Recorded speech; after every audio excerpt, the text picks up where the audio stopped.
sometimes it can be difficult for us to be in that type of situation, and we end up falling to our enemies. But we can't do that. You know, it's.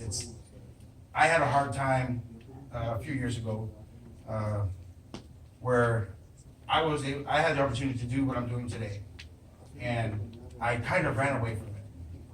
And maybe it's not kind of. I did run away from it. And God got a hold of me, and He started molding me again. He started shaping me again, and I was going through a lot of different things that I needed to go through in order to be here again.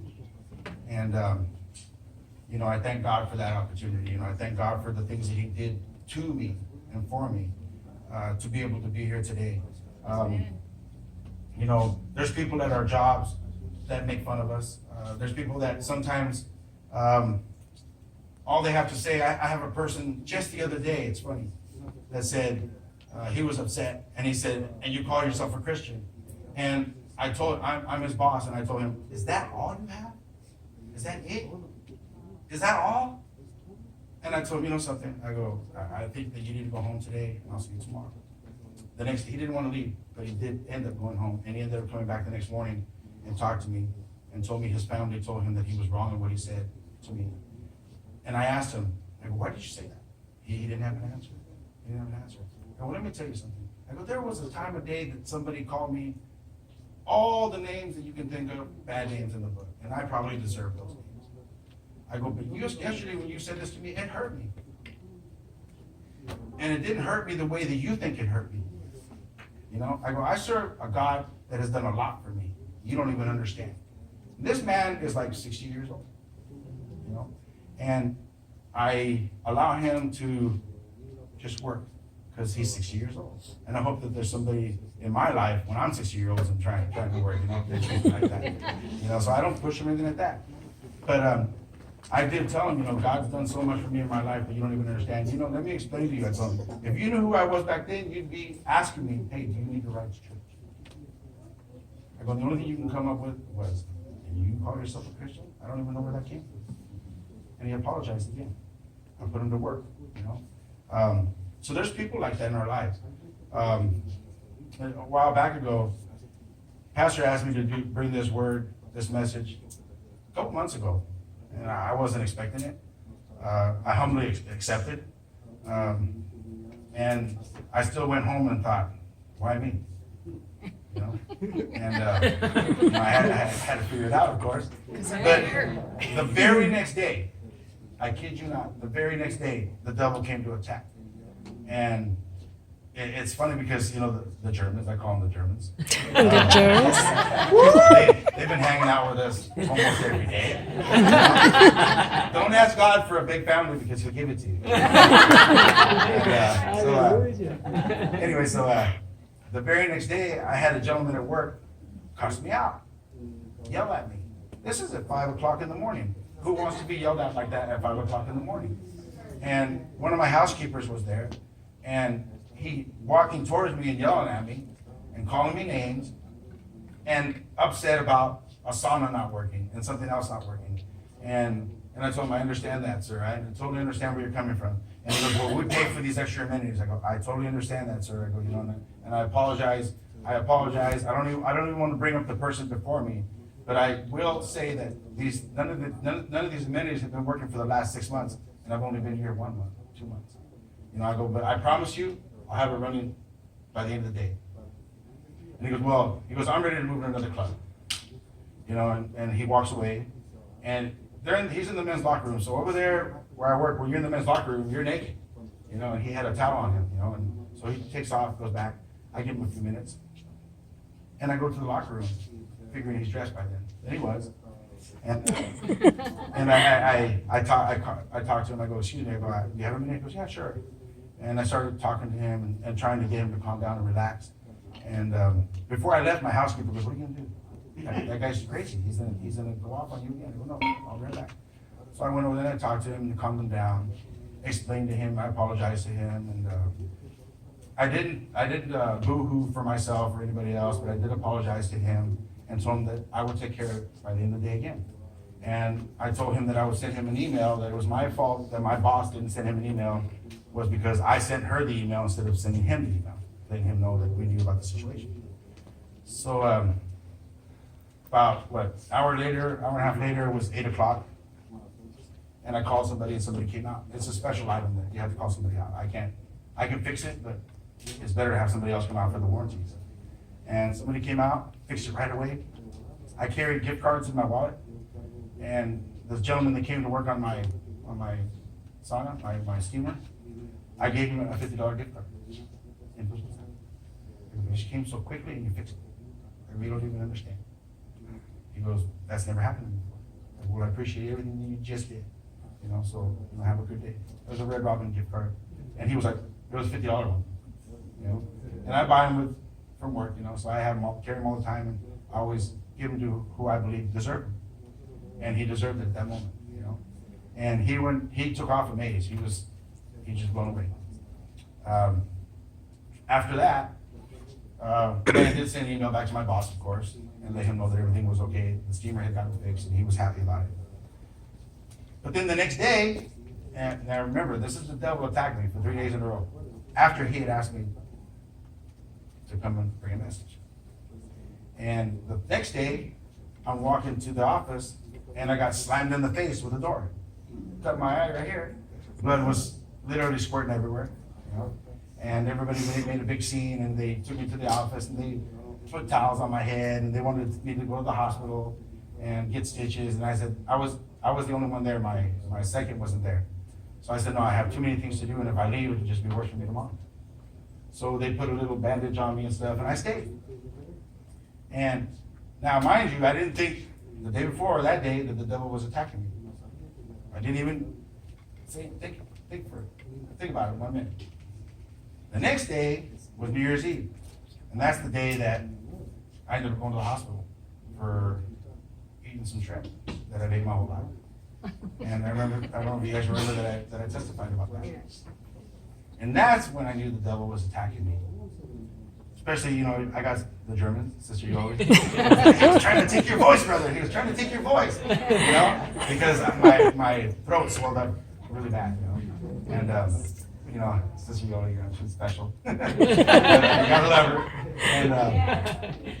And it was funny afterwards, But, I was in the hospital bed, and when I couldn't breathe, and I, as big as I am and as scary as I might look, I was panicking. And when you can't breathe, it doesn't matter how big or how bad you are or whatever the case may be, you can't breathe, you start panicking. And I was panicking, and, at that moment, they kept telling me, you need to relax, we can't take your vitals. And at that moment, I thought, this is not going to happen. I'm not going to allow the devil to do this. So I started praying, and I told God, you know what? I'm not ready to go. I still have things to do. I'm barely getting started, And prayed to him for him to help them to help me, And then my blood pressure started going down and whatnot. And the nurse was like, I don't know who he was talking to, but he said something to somebody, and now his blood pressure's going down. Amen. And I remember hearing that because I couldn't see, so your ears, you can hear better, Amen. And I think a lot of us need to do that. Not see, so we can hear what our wives are telling us. Brother, are you laughing? But that was the third time. So I know the devil was trying to attack me, and I didn't give him the honor or the glory. I gave it to the Lord. We need to remember that, when we're going through things, and that's the key word, going through it again. That God's there, and we need to remember to always put God first. Brother Edgar used to ask me before, did you thank God for that? Did you thank God for this? Did you thank God for that? And Brother Edgar, he's always right there, and thank God for him, and no, I had to tell him no. And it was weird because I would do something and I wouldn't thank God for it, for helping me do it. But now I'm doing something. Thank you, Lord, for helping me do this. Hey, Lord, I can't do this without you because I don't know how to do it. And I need your help. And God helps me, and I get it done. And I get equipment fixed I don't know nothing about. Nothing, And you know, there's a one of the workers today, as a matter of fact, it's weird how all these things are happening while I'm trying to figure out the message I'm gonna bring. And this guy asked me the other day, one of the workers, and he goes, hey, he goes, how did you learn how to do all this stuff? He goes, you got a certificate or something? I'm like, no, I don't have no certificates. I'm not certified to do any of this work. Why? He goes, how did you get the job? And I looked at him and go, you're not gonna believe me if I tell you, but I'm gonna tell you anyways, God. And he shakes his head. This guy treats me pretty well. He talks really nice to me all the time he sees me. He's always asking me for bolt cutters to cut a lock. I finally did it the other day for him. And he just starts shaking his head. So you're not certified to fix any of the equipment in the kitchen? I don't know. Because well, it's all working. And you're talking, there's equipment there that you need to have a special type of person to fix it. Pastor, you know what I'm talking about. Or the engineer, you know what I'm talking about. You just, not just anybody can come fix a lawnmower, you know. And I sure as heck can't fix one at home, so the little tiny one. So imagine the big ones, you know? So, like I said, you know, I told him that, and he was like, I'm blown away. He goes, how did you get the job? God. And it was God. When I got this job, I'm gonna speak a little bit about myself. I was working at another club, and they got bought out by some Koreans, and it was, the way they were handling things was just terrible. And I was praying about it and wondering what to do, wondering where to go. And you know, you get my age and you start wondering, where can I go, you know? And who's gonna hire me at this age? And you know, so I'm praying to God and asking God, you know, for help and his guidance. And of course I got my wife over there, you know, she goes, are you praying to God? Are you asking him for his guidance? Yes, of course I am, babe. You know, and you know, I'm praying about it, and I'm still trying to get things in order at my job to be able to leave when it's time to leave, even though I hadn't heard nothing from God to leave yet. I wasn't leaving, but I was preparing things, you know, because I'm not the type of person to leave bad stuff to somebody. I wanted it all to be in order. And I had talked to Pastor about it a few times, and when that was happening. And then I went to this job interview because my boss that was there, a lot of people were leaving. And he told me, go and talk to the general manager at Indian Well. She's waiting for you. What do you mean she's waiting for me? Because I talked to her about you and she wants you to go over. So I go over there and now we're talking about favor. Okay? This is the topic of what we're talking about today. So I go over there with my resume in my hand, and she begins to talk to me. She tells me, she goes, now let me talk to you a little bit. Let me explain some things to you. And she goes, first of all, if that's your resume, I don't need it. She goes, your general manager and the regional vice president already put a word in for you. So you don't even need to show me your resume. And she goes, I know that you're not certified. I know that you don't have no license to do any of the work that you do. She goes, but, she goes, I heard that when you do something, you do it, you know? And she goes, I want you to work here as the second. And I said, yeah, I don't have a problem with that. And she goes, there's one thing. She goes, I'm concerned that you might step on the supervisor's toes, on the manager's toes when you get here. I go, I'm not that type of person. You know, every time that I've earned a position, I've earned it because I've done the work that I'm supposed to do. I go, so if that's all you're worried about, don't worry about it. And I go, so if that's it, can I say what I have to say? She goes, yeah, sure. I go, well, I did bring my resume. I wasn't sure if I needed it or not. I go, but I want to tell you everything, one thing that I've told all my general managers. I go, and I've gone through like 4 or 5. I go, when I do my work, I do it as unto the Lord. I go, so you don't need to worry about me stepping on anybody's toes. I'm not like that. Never happened. Even before I had God in my life. It was okay. She goes, I heard about that. You know, my general manager apparently must have told her something. And I go, so, you know, you don't have to worry about that. And, you know, I'm ready to work next week. Can I have a week in between before I go? Before I come over here? She goes, yeah. So I waited the week. I still wondered if I should go. I still hadn't heard anything. I thought I hadn't heard that from God yet. And I didn't look that he was already setting everything up. Sometimes we don't do that. We're waiting for God to answer us, and we forget that he's already answering us with other people. for other things. It's like that guy out on the ocean. They got stranded out in the ocean, waiting for God to come and help them. And he let, 3 or 4 people go before he finally tells God, hey, so what's going on here? I'm waiting for you, God said, hey, I sent these people to help you. You know it. So we have to remember that too, that when we're going through things and things are happening in our lives and we're asking God for things, favor, of course, we need to remember to listen and to hear and to see what's going on. Amen. And I didn't realize that, and so a week went by, and I said, okay, I'm gonna work both jobs. So I can do it, I said, And I get tired, my wife gets upset, you can't get tired, those breaks and stuff, because sometimes I'm really busy. And I said, I'm gonna go back and forth, I'm gonna work Indian Wells full time, and I'm gonna go and help Desert Falls in the afternoon. And so I start doing that, and I go to pick up my last check. Or no, wait a minute. Sorry, I'm back up a little bit. Got ahead of God again. Anyways, so I go over there to sign the paperwork at Indian Wells. And the general manager tells me, I need to speak to you before you sign the paperwork. I said, okay. And I'm thinking, oh, I already did something bad. And, because that's what we think right away, We're human. And I go in her office and I go, what is it that you need to speak to me about?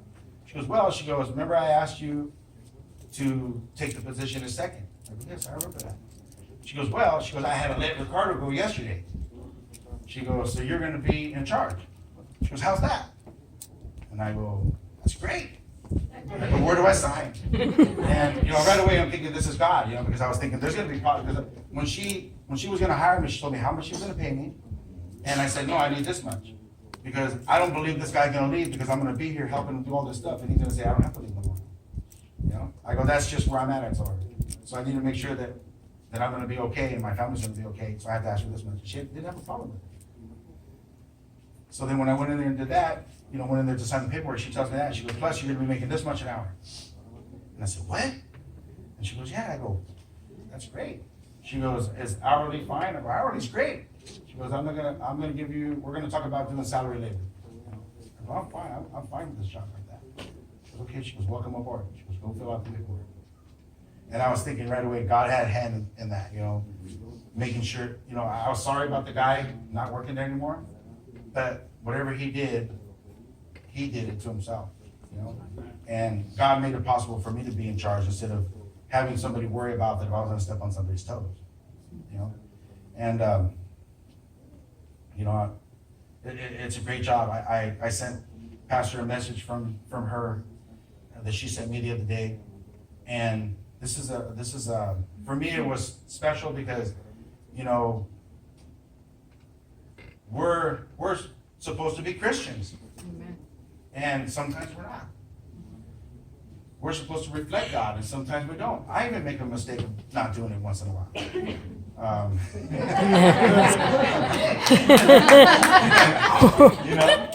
And anyways, thanks, Sister Rachel. Anyways, I don't want to hide it, but by the grace of God, I'm here.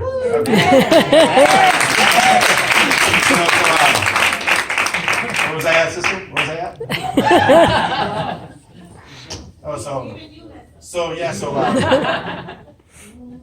She was going to be off of work, and she didn't say what she was going to be off of work for this day to anybody, and I didn't ask. And when the day came, she sent me a message. Can you take care of this? This is that. I took care of it yesterday.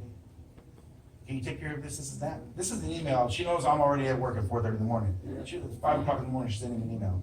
Can you take care of this? This and that. I took care of it yesterday. Can you take care of this? That. I'm doing it right now. She goes, okay. She goes, then I don't need to worry about anything. No, you don't.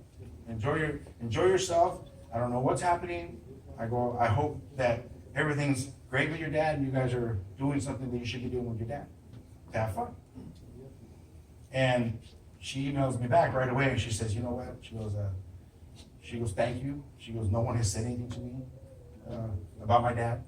And she goes, he's having a hard time right now. And she didn't explain herself. She said, he's having a hard time right now. And I just want to be with him for the day. I have to be. And I said, I'm sorry to hear that. I go, you know something? I go, I don't have my mom and dad, and parents are important. Even though sometimes we get loud and crazy, we're important.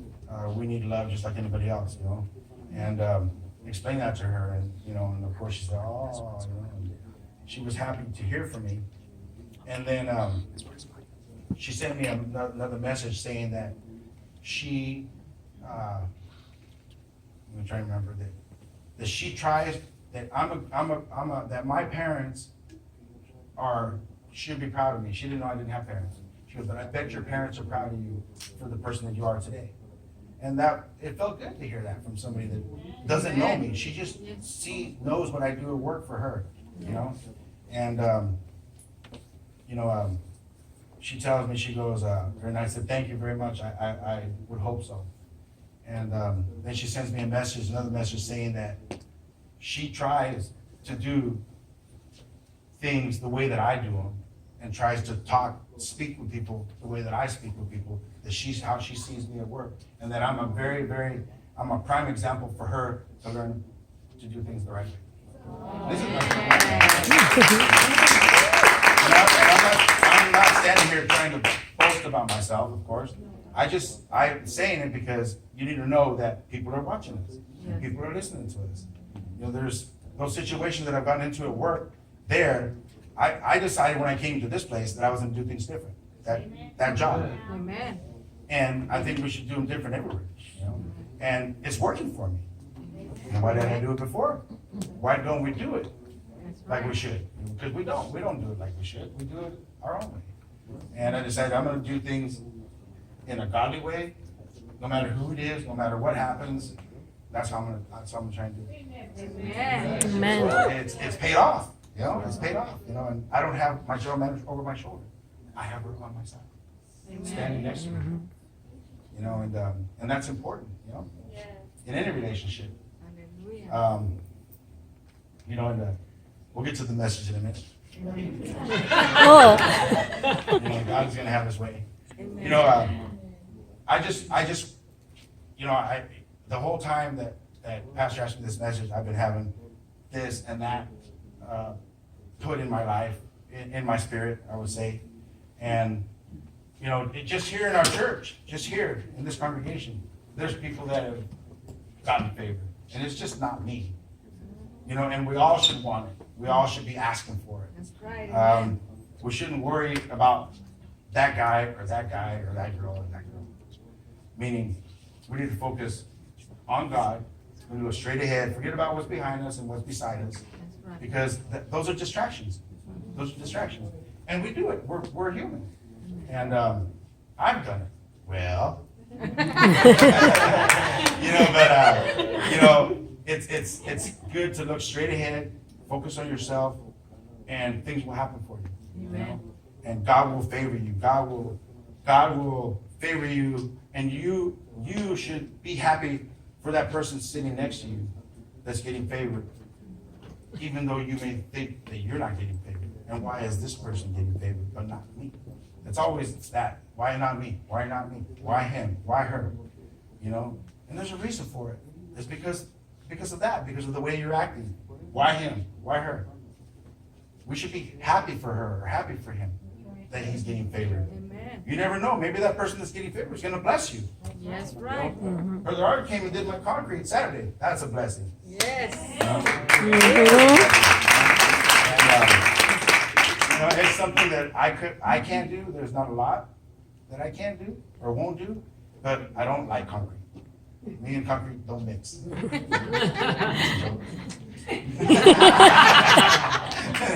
So Brother Art came and did the concrete. It was beautiful. It was great. My wife's happy. She had tears coming down her face, because she'd been waiting for like 3 or 4 years for the front yard to get fixed.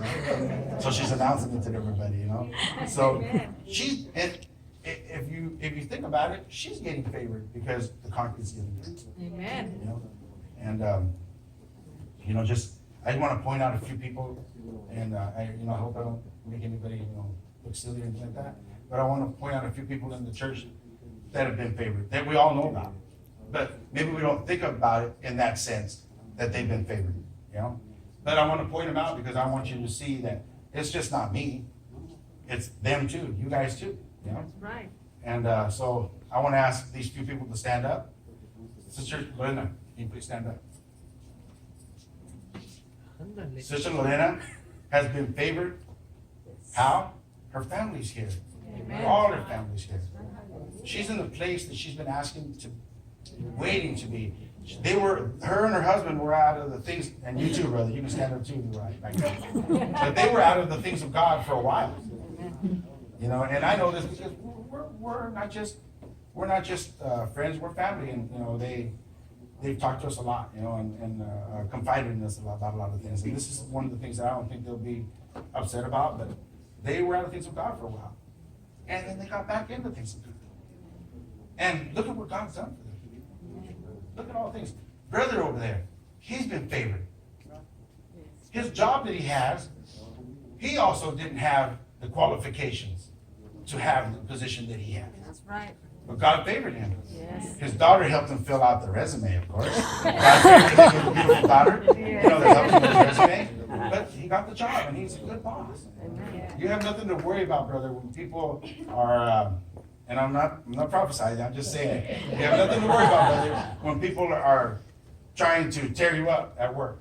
When you're having to go to your little hearings and whatnot, don't worry about that. Because God puts you where you're at, brother. That's right. Amen. And God puts us in certain places to make a change. That's right. You know, they need people like us there. You know? And that's why you're there, brother. So don't worry about that when it happens. Amen. Brother Francisco. It's an inside joke. Can you please stand up? Can you please stand up? This is another person in our church that has received favor, whether he knows it or not, or anybody here knows it. He should be in jail right now. He should be in jail.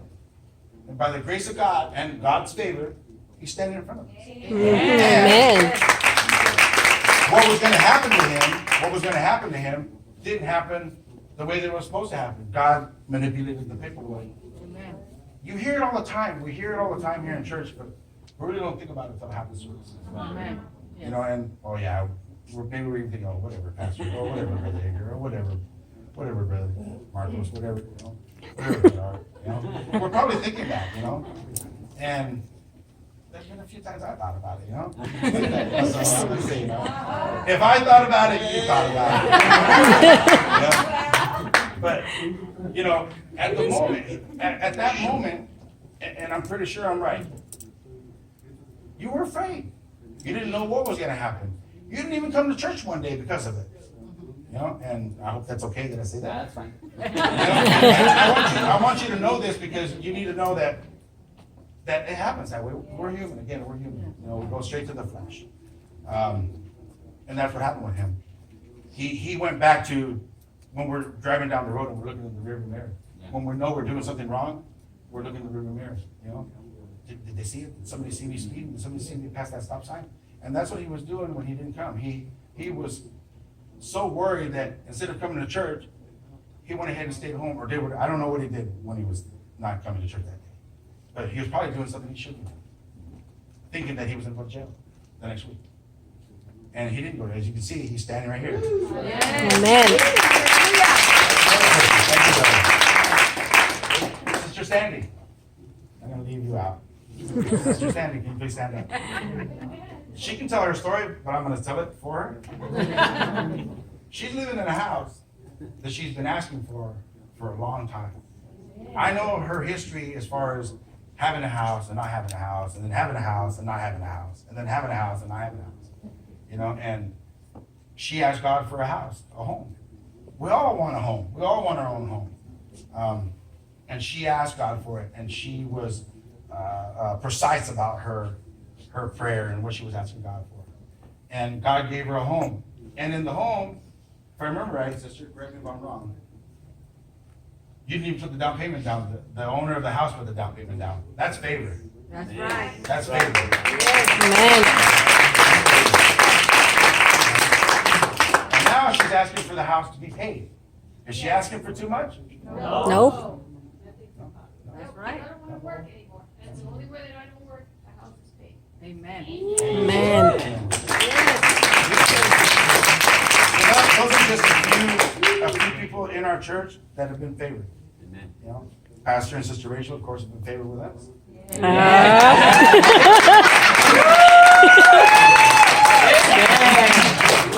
Just one more person really quick. Brother Marcos, stand up, please. You gotta love this guy. Yes. Brothers. I have a lot of respect for this guy, you know.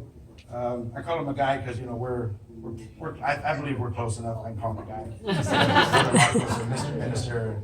But, you know, he's gone through some rough times lately. And he doesn't speak it outright to everybody. He doesn't show it outright to everybody. But he's here. Yes. And he is a minister of God. Amen. You know, and no one should look down on him. Nobody. And he is here because God wanted him back here. When he left, and I even told him, I personally told him myself, that when he left not because God told him to leave, but he left because somebody else told him to leave. And he listened, and it was wrong. God is still with him and has been with him all this time. Amen. Enough that he brought him back here. Yes. And he carries himself well. Yes. You know, he carries himself well because he has God in his heart. Is he hurt and upset? I believe he is. I believe he is. But he's still working for God. Amen. He's still Amen. serving God and doing the things God wants to do. Yes. Okay, brother, thank you.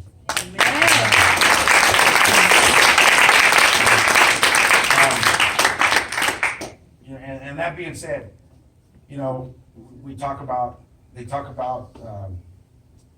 that our works won't get us into heaven. But that doesn't mean that we can't serve God. That doesn't mean that we can't do things around here to help and do things. And I'm putting this little piece in just because of that. God wants me to put this piece in. We need to serve God. And when we do it, we need to do it wholeheartedly. Yes. Amen. Wholeheartedly. God will favor you once you start doing those things without thinking about it, or without wondering if you should do it, or waiting for somebody to ask you to do it. God is going to take care of those things that you've been asking for this whole time. Yes. Like Amen. instantly. Yes. I believe that. I believe that. God, they say that God has his own time. Of course he does. He'll do it maybe in a week or a month or 2 years, 3 years, 4 years. It took 2 years for me to get back up here, almost to the day. You know,